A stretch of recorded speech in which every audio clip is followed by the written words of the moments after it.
So with the emergence of generative AI and the impact of climate change, the industries that we work in have seen unprecedented transformations. And it prompts the question, can purpose and profit coexist harmoniously together? Through this program, we want to foster collaboration between our strategic partners and the vital areas that are of interest to our customers: generative AI, sustainability, and skills and inclusion. Join us on this journey where we make this vision a reality. Today's conversation is going to focus on how a Microsoft partner is leveraging AI for good. Did you know that in a case of a cardiac arrest, 1 minute improvement in ambulance response time can increase the chances of survival by up to 10%? In an emergency, every second counts.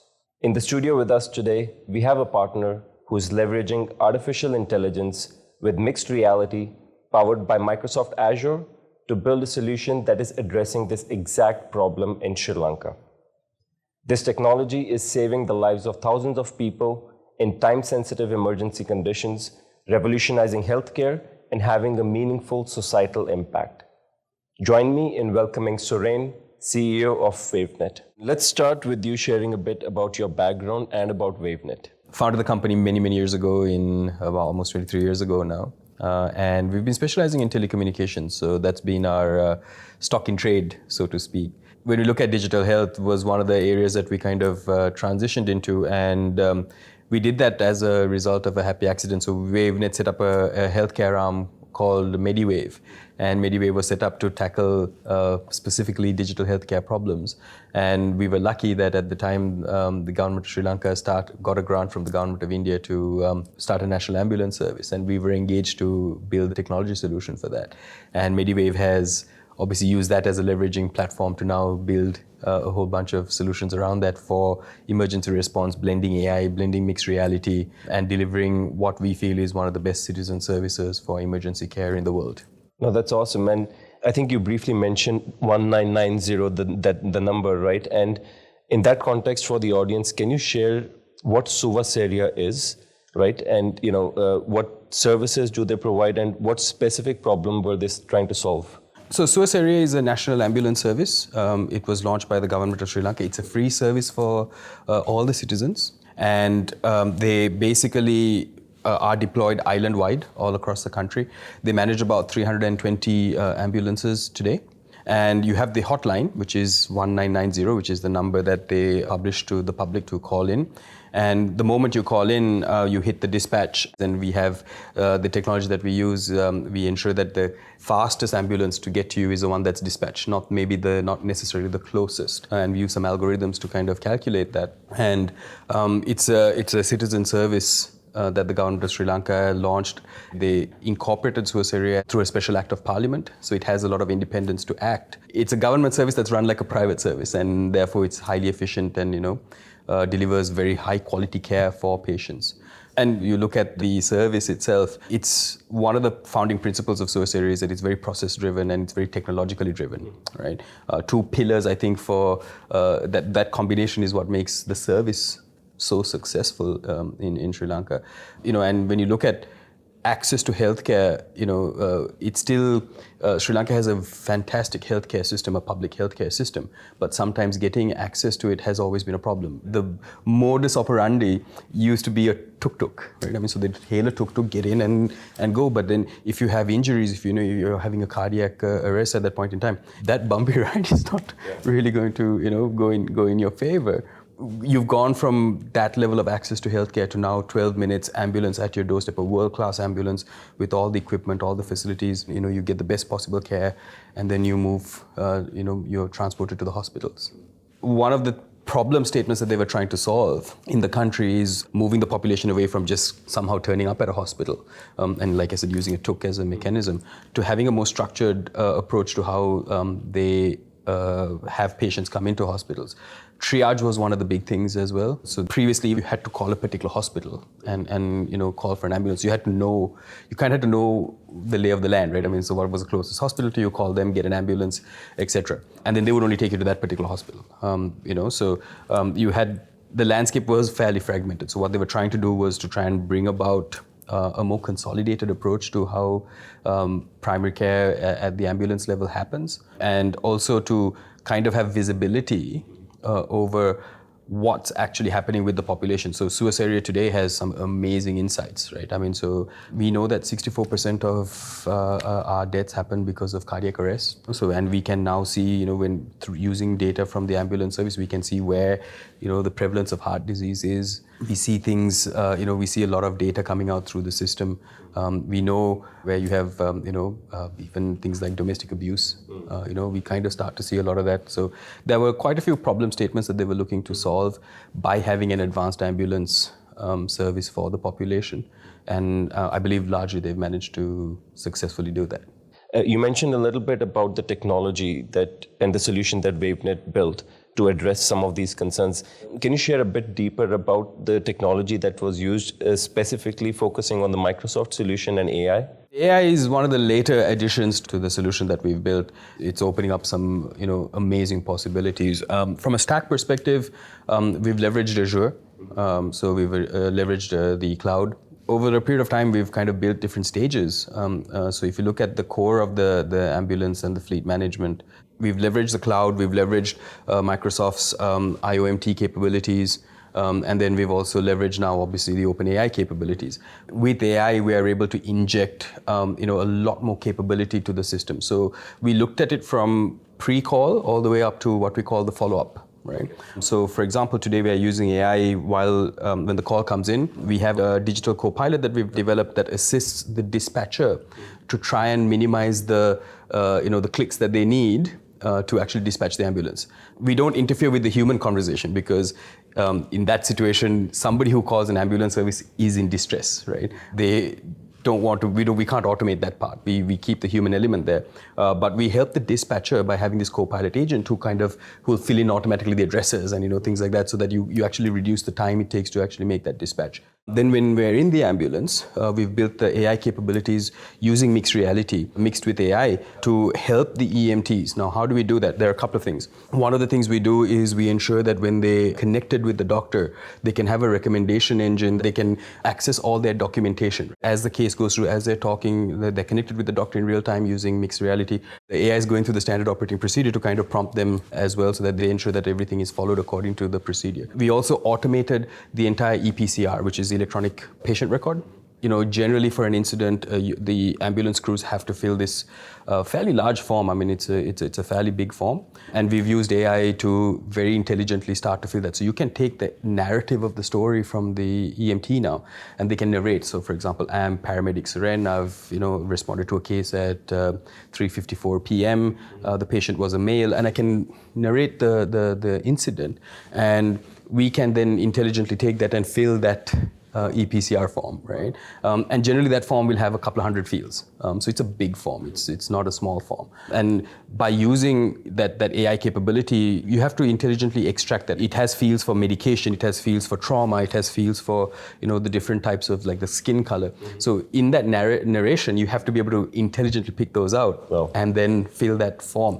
And it saves the EMTs oodles of time, right? The sooner you can get them back on the field, that's another life that's waiting to be saved, right? And that's why it's critical. And then that's within the ambulance. So we're using AI for the EPCR, but we're also using AI with the mixed reality to kind of augment stuff on the patient. So vein detection was one of the things that they were looking at, where when you have elderly patients, sometimes it's actually quite hard to find a vein. And now we're using AI and the HoloLens capabilities to kind of figure out where the veins are augmented on the body. We're doing that for the placement of the EKG leads, right? So red, yellow, green.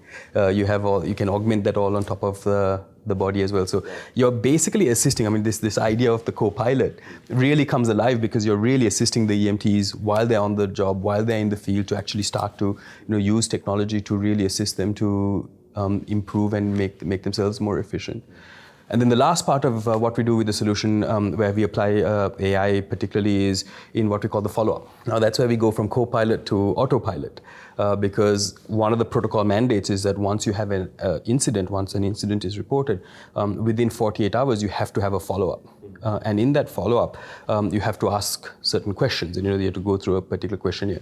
Now that part previously used to be a manual call center. Now we're using AI to completely automate that. And in most of the cases, people are unaware we've managed to reach a level of proficiency in the AI capability that generally they're not aware.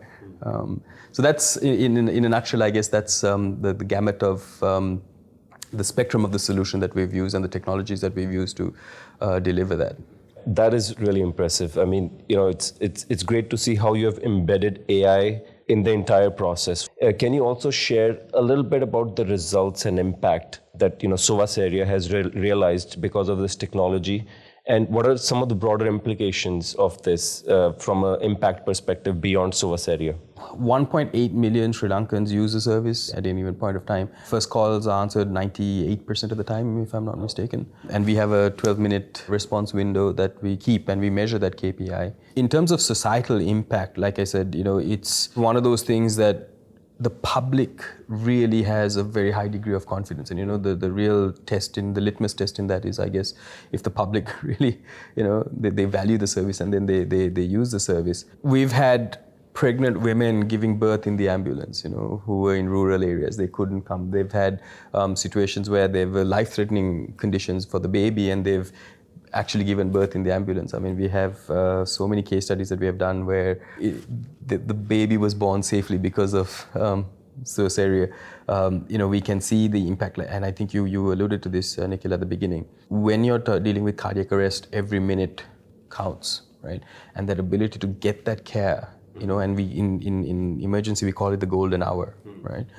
Whatever you can do within that golden hour is the real magic.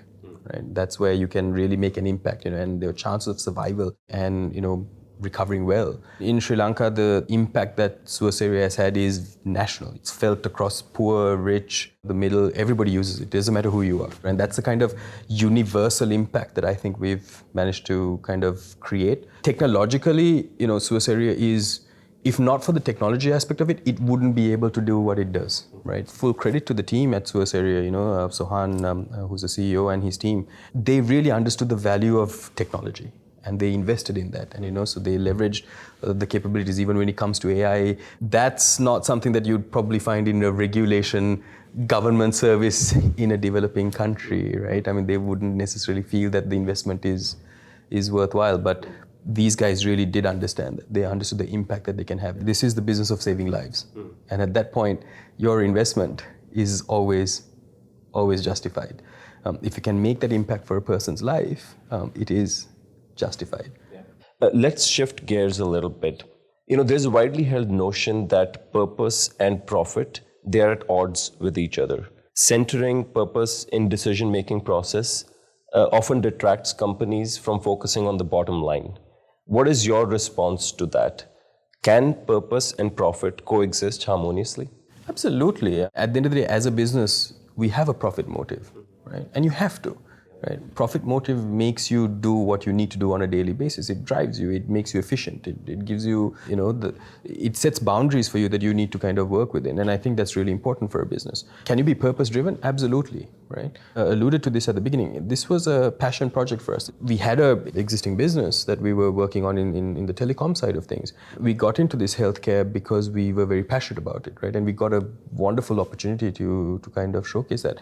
And when you look at how we're looking to scale this, the problems we've solved, and if I just identify those problems, they're there because you have triage, right? You have ramping, you have patient care, and you have EMT efficiency, right? I mean, these 4 problem statements exist anywhere in the world, and we're able to scale to serve that need and be profitable at it, while we know that every single ambulance we equip, every time we go in and we deploy this, somebody's life is getting impacted. Somebody's, getting that care within that golden hour to help them survive that heart attack. There's a pregnant lady who's going to be thankful that the ambulance turned up because, she was able to safely give birth to her baby. That's, I think the perfect intersection of purpose and profit, right? We are delivering a service, we're scaling that service, we're able to take this service out to the whole world. We've already started in the US, where we're dealing with a couple of the ambulance services in the US to augment some of this technology there. We're working in Australia to build some of these capabilities.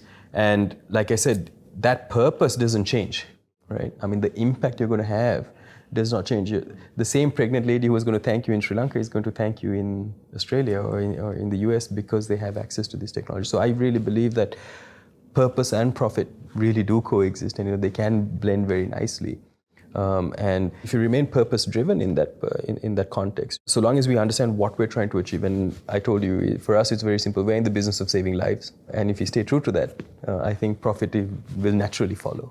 No, it's great that you mentioned how you're able to scale these solutions to other countries and other, possible healthcare providers who are looking to solve the exact same problem, right? And that sort of busts the myth that purpose and profit cannot coexist, right? Lastly, I would like to hear what is your message to some of the other Microsoft partners who are innovating using AI, and what can they learn from your story?